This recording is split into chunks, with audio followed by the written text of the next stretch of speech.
Hello दोस्तों, स्वागत है आप सभी का आपके अपने YouTube चैनल पर जो है दी नॉलेज क्लासरूम पर। तो आज की इस वीडियो में हम बात करेंगे हड़प्पा सभ्यता के बारे में। इससे पहले हमारी एक और वीडियो हड़प्पा सभ्यता के बारे में आ चुकी है। यदि आपने वो वीडियो नहीं देखी तो आप उसको भी आवश्यक देखें, जिसमें हमने अभी से पहले के जो भी हड़प्पा सभ्यता को लेकर के बातें की है उससे संबंधित कोई भी प्रश्न आपका न छूटे। तो देखिए, हमने हड़प्पा सभ्यता है जो जो इंडस वैली सिविलाइजेशन है उससे संबंधित जो भी हमने किया है, जो है कि उसका परिचय हम कर चुके हैं। जो हड़प्पा सभ्यता है, हड़प्पा सभ्यता का परिचय हम कर चुके हैं। उसका जो हमारा जो भौगोलिक विस्तार है उसके बारे में भी हम चर्चा कर चुके हैं। साथ में जो नगर योजना है वो हम जब जब एक एक जो नगर है उसके बारे में पढ़ने लग रहे हैं तो साथ के साथ उसकी भी चर्चा हम करते जाने लग रहे हैं। साथ में हम यहाँ पर देखने लग रहे हैं कि जो वहां के लोग थे, कौन से एरिया के अंतर्गत किस प्रकार की खेती, किस प्रकार की कृषि की जाते थे, इसके बारे में भी हम जानकारी साथ के साथ लगा रहे हैं। क्या वो पशुओं का भी पालन करते थे, यानी कि पशु पालन भी क्या वो किया करते थे। साथ में जो वहां पर जो शिल्प था उनके अंतर्गत जो कलाकार जो छिपा हुआ था, जो कलाकारी वो किया करते थे, तो उसके बारे में हम जानकारी साथ के साथ लगाने लग रहे हैं। उसके बाद जो व्यापार है कि वो व्यापार किस प्रकार से किस देश के साथ किस वस्तु का किया करते थे, तो उस बारे में भी हम साथ के साथ पढ़ने लग रहे हैं। उनका जो एक जो मकान है या जो उनका समाज है उसका जो ढांचा है किस प्रकार का था उसके बारे में भी हम लगातार इन नगरों के बारे में पढ़ते आने लग रहे हैं। थे वो किस प्रकार के थे, मापतोल वो किस प्रकार से किया करते थे, या फिर जो किस प्रकार के जो लिपि है उसका प्रयोग उस समय प्रचलन में था। कौन सी लिपि ऐसी है जिसका प्रयोग उस समय प्रचलन में था। तो इन सभी बातों का हम लगातार अध्ययन अपने इन वीडियो के अंतर्गत करते आने लग रहे हैं। ये एक माइंड मैप है जिसका हम लगातार यूज करते आने लग रहे हैं अपनी वीडियो के अंतर्गत। तो आज की इस वीडियो में हम देखेंगे कि जो चनहुदड़ो है वहां पर जो हड़प्पा के अंतर्गत जो नगर नियोजन किया गया था, तो वो किस प्रकार से किया गया था। कि क्या यहाँ पर अन्य नगरों की तरह व्यापार किया जाता था, या यहाँ पर जो ये स्थल है किस प्रकार का स्थल रहा होगा। तो इन सभी बातों के बारे में हम आज की इस वीडियो में जानेंगे। देखिए, जो सिंधु घाटी सभ्यता का जो एक प्रमुख पुरातात्विक स्थल है जो कि कौन सा है, चनहुदड़ो है। यानी कि जो सिंधु घाटी सभ्यता है उसका एक प्रमुख पुरातात्विक स्थल है। यानी कि यहाँ से भी हमें बहुत सारी चीजें प्राप्त हुई है जो प्राचीन समय के महत्व को दर्शाती है कि वो लोग किन किन वस्तुओं का प्रयोग अपने टाइम में किया करते थे। कहां पर पड़ता है ये, आधुनिक पाकिस्तान के अंदर पड़ता है। आधुनिक पाकिस्तान के कौन से एरिया में, सिंध प्रांत के अंदर यह पड़ता है। अपने कारीगरी यानी कि जो यह प्रसिद्धि पाए हुए है वो किनके कार्यों से प्रसिद्ध है, अपने यहाँ की जो कारीगरी है, यानी कि उस समय में जो यहाँ पर डिजाइनिंग की प्रक्रिया थी वो अपने चरम पर थी। नगरों की व्यवस्था, ये एक पूर्णतः जो हड़प्पा है, लगभग पूरे हड़प्पा सभ्यता के अंतर्गत देखने को मिलती है कि जो वहां की जो नगरीय व्यवस्था है वो अपने आप में एक अच्छी प्रकार से संगठित व्यवस्था है। तथा व्यापारिक गतिविधियां, यानी कि व्यापार के लिए वो अपनी गतिविधियों को किस प्रकार अन्य एरियो के अंदर भी फैलाए हुए थे, यानी कि उनकी जो व्यापारिक गतिविधियां है उसके लिए वो भी क्या था, प्रसिद्ध था। उसके बाद प्रश्न आता है कि जो चनहुदड़ो है उसकी खोज कब की गई। कब की गई इसकी खोज, 1931 के अंदर इसकी खोज की गई। किसने की थी, एनजीएम ने की थी। एन जीएम ने इसकी खोज की थी, यानी कि एन जी मजूमदार ने इसकी खोज की थी। जो यह स्थल है किसका समकालीन है, हड़प्पा और मोहनजोदड़ो, इन दोनों का ही ये समकालीन स्थल रहा है। यह एक सुव्यवस्थित नगर था जहां पर ईंटों से बनी पक्की गलियां, यानी कि जो यहाँ पर जो गलियां बनी हुई थी वो किस चीज की बनी हुई थी, पक्की हुई ईंटों के बनी हुई थी। तो पक्की हुई ईंटों से बनेगी तो गलियां भी किस प्रकार की होगी, पक्की गली होगी। और जो मकान है वो भी किससे बने हुए थे, जो अलंकृत ईंट है यानी कि ईंटों के ऊपर भी डिजाइन किया गया है, इस प्रकार के ईंटों से यहाँ के मकान बने हुए थे। उसके बाद है जो यहाँ का एरिया था वो जल निकासी की उचित व्यवस्था को बनाए रखता है। ये जो जल है उसका जो निकास है वो भी एक अच्छी व्यवस्था को यहाँ पर दर्शाता है। उसके बाद है किलेबंदी के कोई साक्ष्य नहीं मिले, यानी जो किलेबंदी है उसका भी कोई साक्ष्य यहाँ पर नहीं मिलता, जो अन्य हड़प्पा नगरों में अलग अलग बनाता है, जो हड़प्पा नगर है उनसे अलग बनाता है, जो इसे अन्य हड़प्पा नगरों से अलग बनाता है। यानी कि इस एरिया के अंतर्गत जो किलेबंदी के साक्ष्य है, किलेबंदी मान लीजिए कि बीच में यहाँ पर जनता रहती है या कोई भी वर्ग रहता है, यहाँ पर क्या कर लिया जाता है, दीवारों को बना लिया जाता है ताकि कोई भी जो बाह्य आक्रमण हो उससे उनकी रक्षा की जा सके। तो इस प्रकार की जो व्यवस्था है, इस प्रकार का जो साक्ष्य है, हमें इस नगर के अंतर्गत नहीं मिला, जबकि हड़प्पा जो नगर थे उन अन्य नगरों के अंतर्गत इस प्रकार की व्यवस्था देखने को मिलती है। किसके अंदर नहीं ये व्यवस्था मिली, चनहुदड़ो के अंदर यह व्यवस्था देखने को नहीं मिलती। तो जो ये नगर है यानी कि जो ये चनहुदड़ो जो नगर है इसको कौन से नगर का नाम दिया जाता है, मोहरों का नगर, क्योंकि यहाँ पर जो फैक्ट्री मिली है वहां पर क्या किया जाता था, मोहर बनाए जाते थे। और उन मोहरों के निर्माण के कारण इस नगर का नाम भी क्या रखा गया है, मोहरों का नगर रखा गया है। चनहुदड़ो खासकर मनके मोतियों के निर्माण के लिए प्रसिद्ध था। किसके लिए, जो मनके है या फिर जो मोतिया है उनका निर्माण करने के लिए जो यह नगर है ये प्रसिद्ध रहा है। ये इसके लिए क्या मिला है हमें, यहाँ पर बहुत सारे जो फैक्ट्री है हमें यहाँ से मिली है।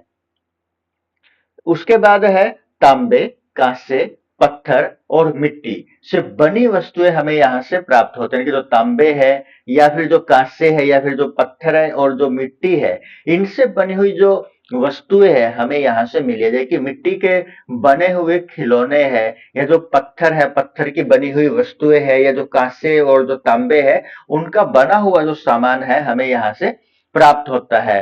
कंघिया यानी कि ये एक ऐसा स्थान स्थान भी रहा है जहां से हमें जो महिला है उनका श्रृंगारदानी का सामान का एक बॉक्स भी मिला है, जिसमें हर एक प्रकार के जो सामान है जो वर्तमान की महिला यूज करती है, लगभग कुछ ऐसा सामान उस श्रृंगारदानी के अंदर प्राप्त हुआ है। कहां से मिला है ये, चनहुदड़ो से मिला है। और इसके अंतर्गत और क्या मिली है, मूर्तियां मिली है, मोहरे मिली है और खिलौने यहाँ की कला और शिल्प की श्रेष्ठता को दर्शाते हैं कि जो ये स्थान है इसके जो यहाँ पर मूर्तियां मिलना, मोहरे मिलना और जो खिलौने मिलते हैं, तो वो जो यहाँ पर ये माना जाता है कि यहाँ के लोगों के अंतर्गत जो कला और जो शिल्प का जो गुण था वो अत्यधिक श्रेष्ठ था और जिसके कारण से उनकी श्रेष्ठता यहाँ पर दर्शाई गई है।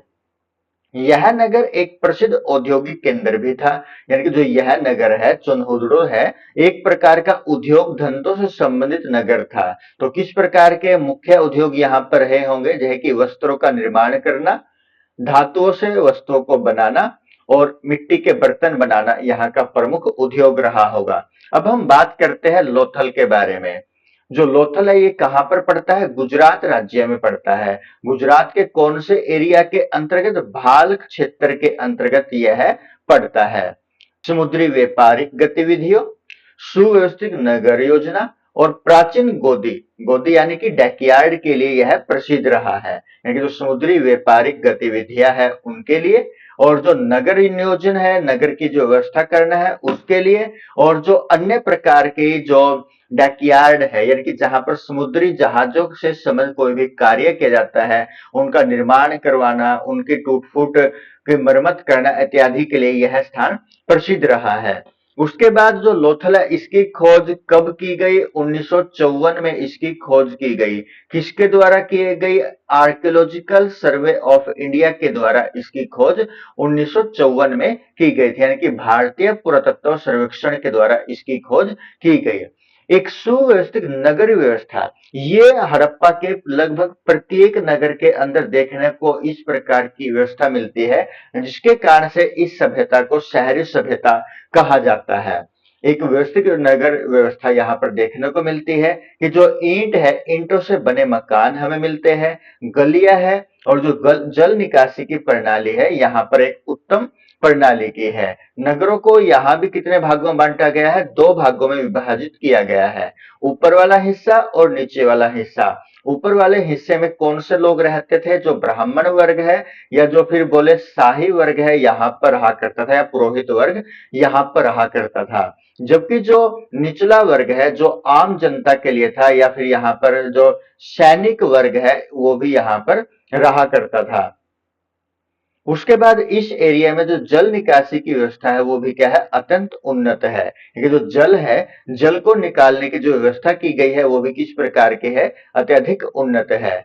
लोथल के बारे में और ज्यादा जानकारी देखिएगा। यहाँ पर सबसे बड़ी इसकी विशेषता क्या है? इसका विशाल गोदी घर है, क्योंकि जो लोथल है, जो गुजरात वाला एरिया है, वो किसके हाथ लगता है? जो हमारे यहाँ पर जो समुद्र है, समुद्र के साथ लगने के कारण क्या होगा? यहाँ से जो समुद्री व्यापार है, अन्य देशों के अंदर करने पर आसानी होती है। तो जिसके कारण से जो यहाँ पर जो लोथल है, एक प्रसिद्ध बंदरगाह भी रही है, और जो प्राचीन समुद्री व्यापार का एक साक्ष्य को प्रस्तुत करता है।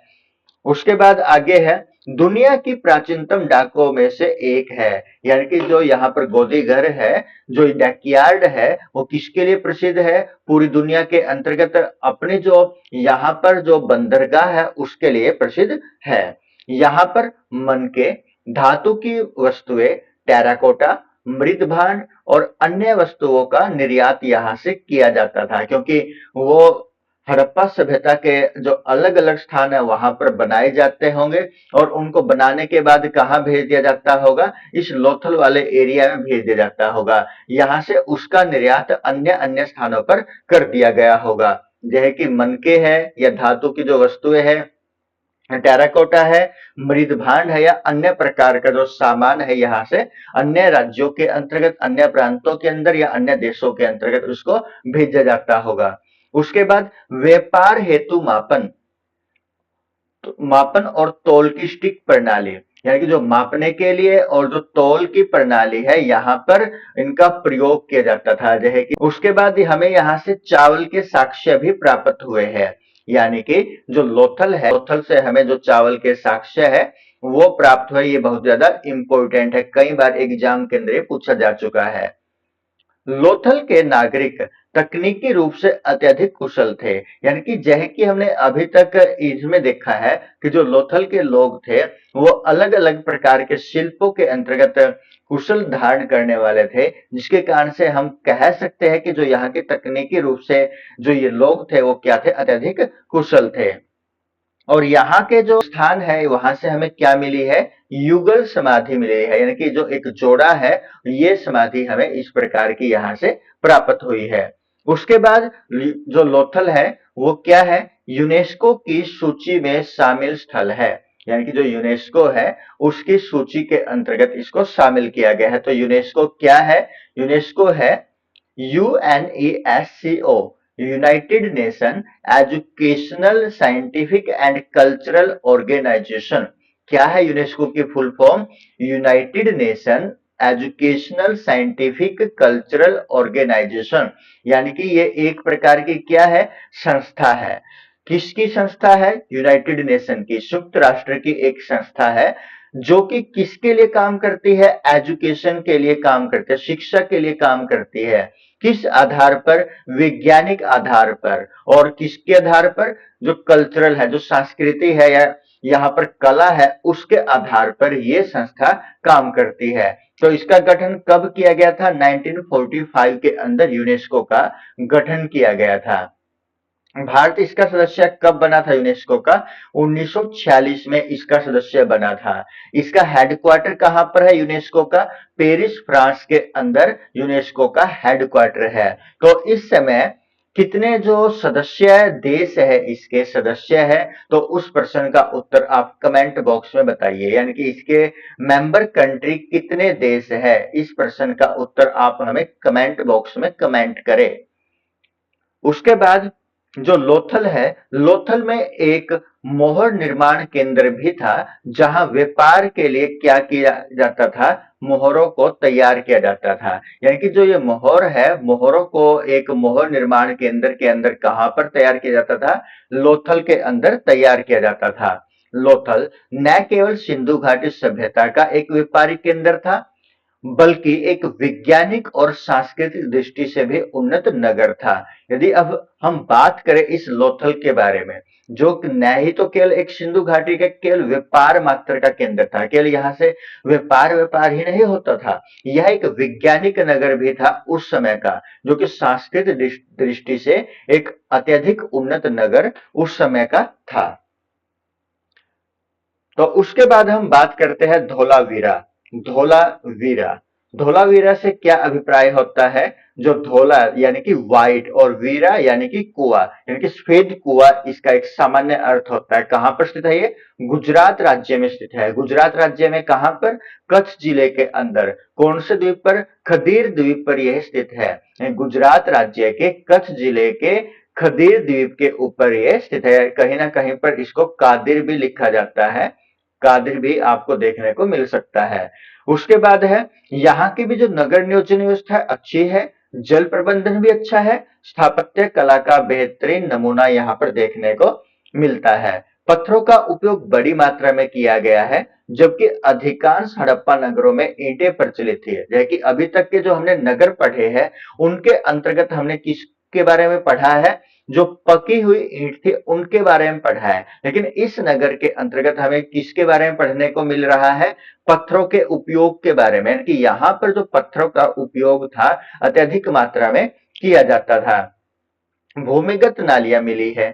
भूमिगत नालियां क्या किया, क्यों बनाई गई होगी? सफाई का विशेष ध्यान रखा गया होगा यहाँ पर। और जो भूमिगत नालियां है उनको ढक करके भी रखा गया था, ताकि जो उनके अंदर जो गंदगी है, उसकी जो स्मेल बनती है वो बाहर न, और समय समय पर उनको साफ किया जाता था। मेन होल यहाँ पर बनाया जाता था, जिसको समय समय पर उसके अंतर्गत उसको साफ किया जाता था। और जो ये भूमिगत नालियां है, जो वर्षा जल संचय के लिए भी प्रयोग की जाते थे, यानी कि इनका जो प्रयोग है, जब पानी इकट्ठा हो जाता था तो वर्षा के पानी को भी यहाँ पर इकट्ठा किया जाता था। एक विशाल पत्थर की पट्टी मिली है, यानी कि यहाँ से धोलावीरा से एक विशाल पत्थर की पट्टी भी मिली है, जिसमें सिंधु लिपि के 8 बड़े अक्षर खुदे हुए हैं। यानी कि जिस पर सिंधु लिपि के कितने अक्षर?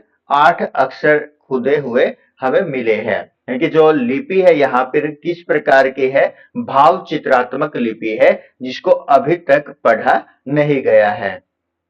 उसके बाद कांच, शंख, अर्ध मूल्यवान पत्थर और धातुओं से बने आभूषण व उपकरण हमें यहाँ पर मिले हैं। यानी कि हमें और यहाँ पर क्या क्या मिला है? कांच, शंख, अर्ध मूल्यवान पत्थर, धातुओं से बने जो आभूषण है वो, और उपकरण भी हमें यहाँ से प्राप्त हुए हैं। और उसके बाद हमें यहाँ से जो ये सामान बनता था यहाँ पर, उसका जो आयात निर्यात किया जाता था, वो कौन से विश्व के अन्य देशों में, जैसे कि यहाँ पर हमें एक व्यापारिक संपर्क किस देश के साथ, कौन सी सभ्यता के पास?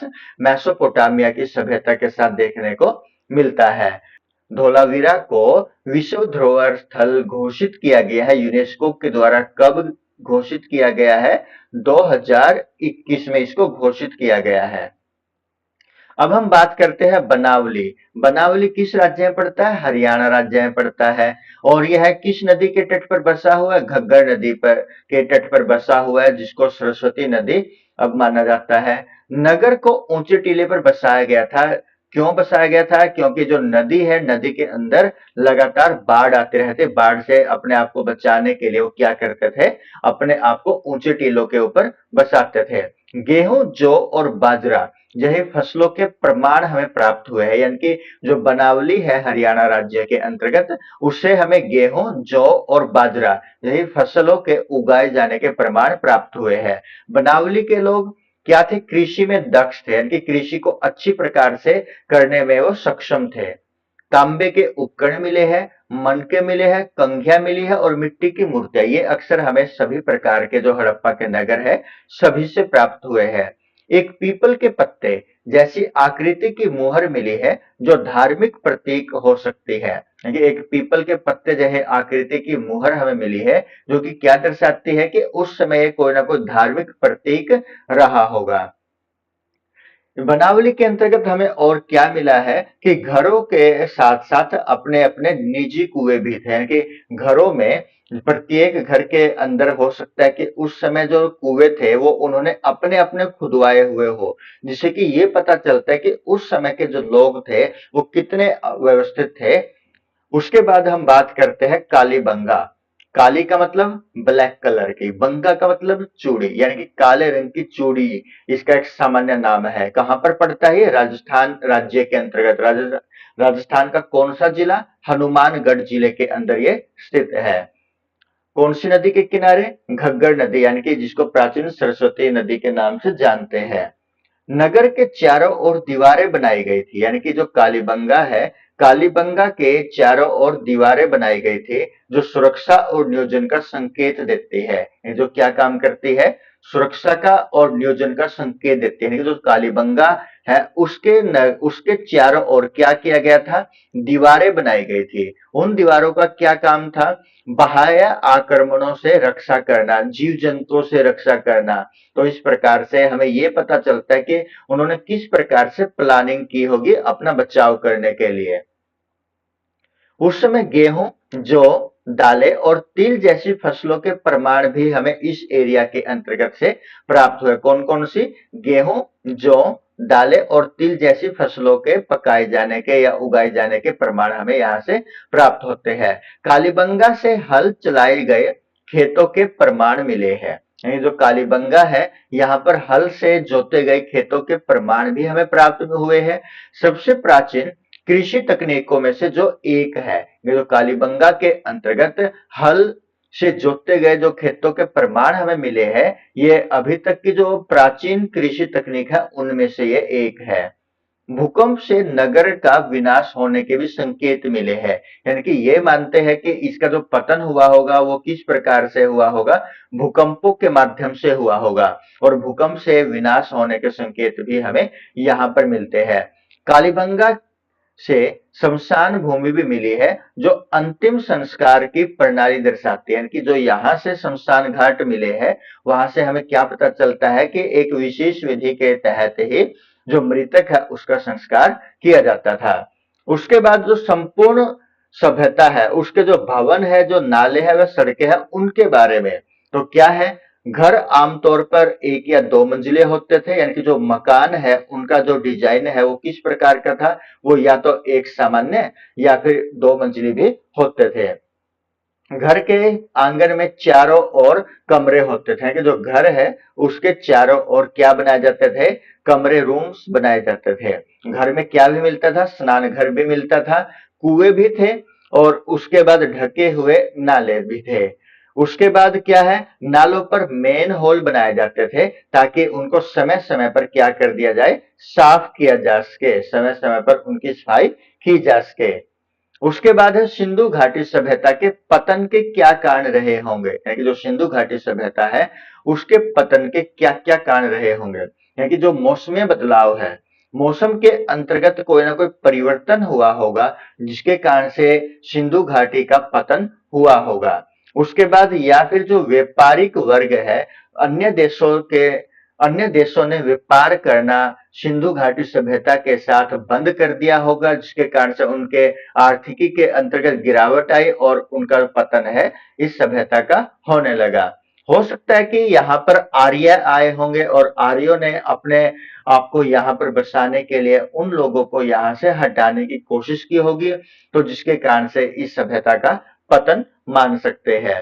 हो सकता है कि यहाँ पर बाढ़ है या कोई भी प्राकृतिक आपदा आई हो जिसके कारण से लोग इस स्थान को छोड़ करके चले गए होंगे, तो इसका भी एक यह प्रमाण मिलता है कि यहाँ पर सिंधु घाटी सभ्यता का पतन बाढ़ और प्राकृतिक आपदाओं के कारण से हुआ हो। या फिर जो सरस्वती नदी है वो लुप्त होने के आधार पर या लुप्त होने के कारण ही क्या हो गया, सरस्वती नदी के लुप्त होने के कारण जो लोग हैं उनको पानी की कमी हो गई, सिंचाई के लिए पानी नहीं मिला, सिंचाई नहीं होगी तो खेती अच्छी प्रकार से नहीं होगी, और खेती अच्छी प्रकार से नहीं होगी तो जो लोग पहले एक ही जगह पर रहा करते थे, रहते थे, तो अब वो यहाँ पर नहीं रह सकते, तो उन्होंने क्या कर दिया, यहाँ से अलग अलग जगहों पर जाना शुरू कर दिया, जिसके कारण से क्या होता है, उनका यहाँ से ये मान सकते हैं कि इस एरिया से उनका सिंधु घाटी सभ्यता का पतन हो जाता है।